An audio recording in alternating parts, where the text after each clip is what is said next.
Good day, gentlemen. Dirk here with the topic of balance on the MGTOW solution. At the risk of stating the obvious, modern society is currently in an extremely unbalanced state in many ways, and it seems to me that this is the source of a lot of problems. Everything works better when it's in a state of equilibrium. The human body, for example, has to maintain a state of homeostasis, where blood pressure, oxygen saturation, temperature, and a lot of other variables remain balanced as a system. If that balance isn't maintained, that particular human being dies. Entire ecosystems work the same way. If there are too many predators, the prey are killed off, and then eventually the predators starve. If there aren't enough predators, the prey species will overpopulate until their food supply runs out, and then they'll die, followed again by the predators dying out. In either scenario, the unbalanced system can't sustain itself, and the entire system collapses. Human beings have recognized this need for balance for millennia, and a good model for this is the yin-yang construct. I've always liked the yin-yang concept because you see examples of it all the time.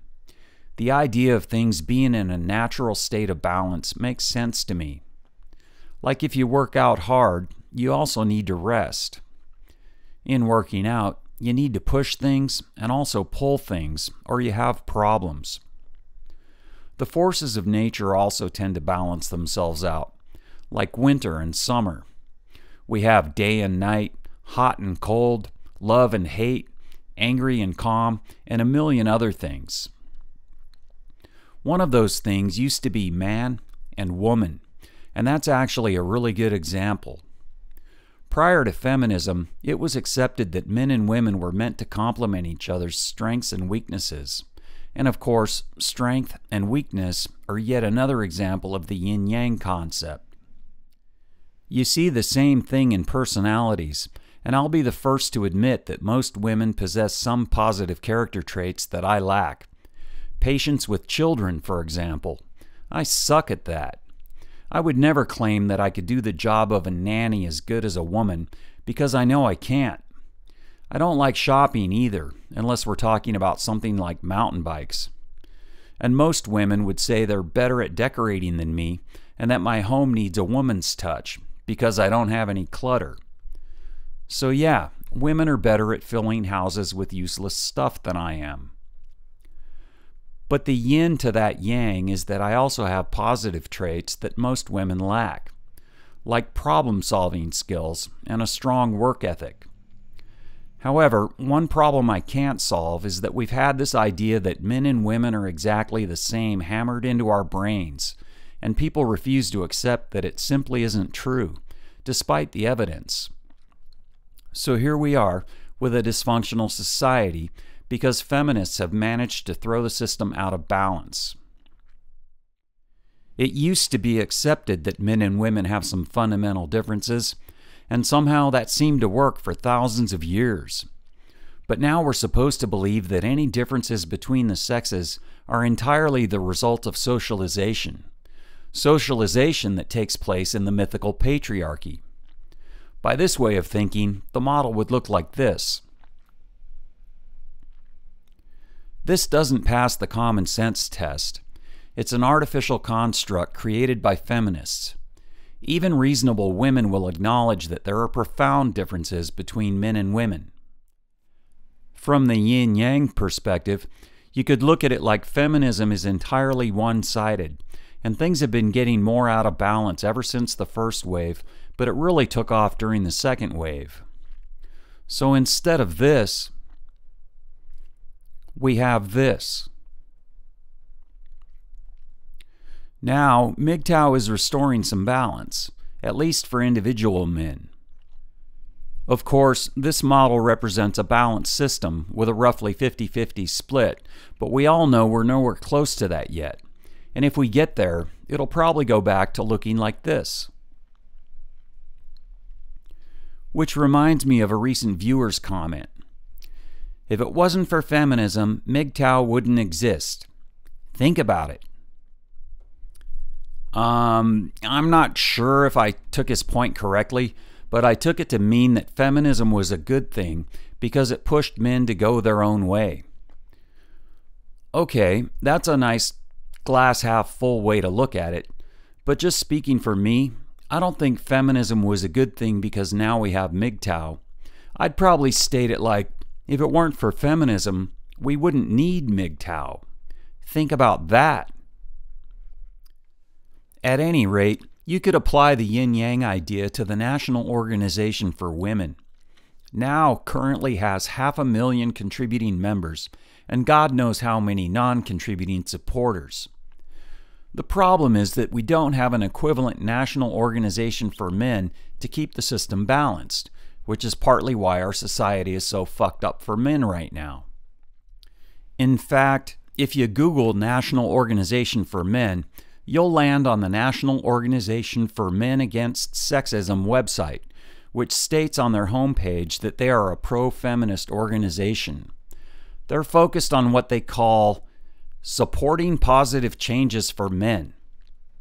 In other words, men are the problem, as usual. It looks to me like the National Organization for Manginas, and they proudly proclaim that they've been around for 42 years. That isn't exactly an organization that's going to balance things out with feminists. And this is why the Society for Men's Freedom was recently founded. If that organization can get similar numbers of men as now has women, maybe we can restore some natural balance to things. Whether or not that happens will depend entirely on how many men are willing to stand up and be counted. Time will tell. But you don't need to wait for that to happen to have a great life. Just don't participate in the gynocentric program that's been designed for you to execute. Take that How to Man Up handbook and shit can it. It's fucking simple. As far as I'm concerned, women and men existing in a state of equilibrium is the natural order of things. But we don't have that balance anymore. We may get it back at some point, but I don't see it happening anytime soon because the current advantages to women that have been brought about by feminists outweigh the disadvantages by far. So for now, here's another model that can at least shield the individual man from these problems. This isn't going to solve the world's problems, and that isn't the intent.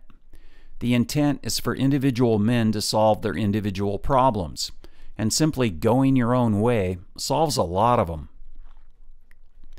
One of our community, Human, recently pointed out that it isn't men's responsibility to fix our broken society because we're not the ones who broke it, which is an excellent point.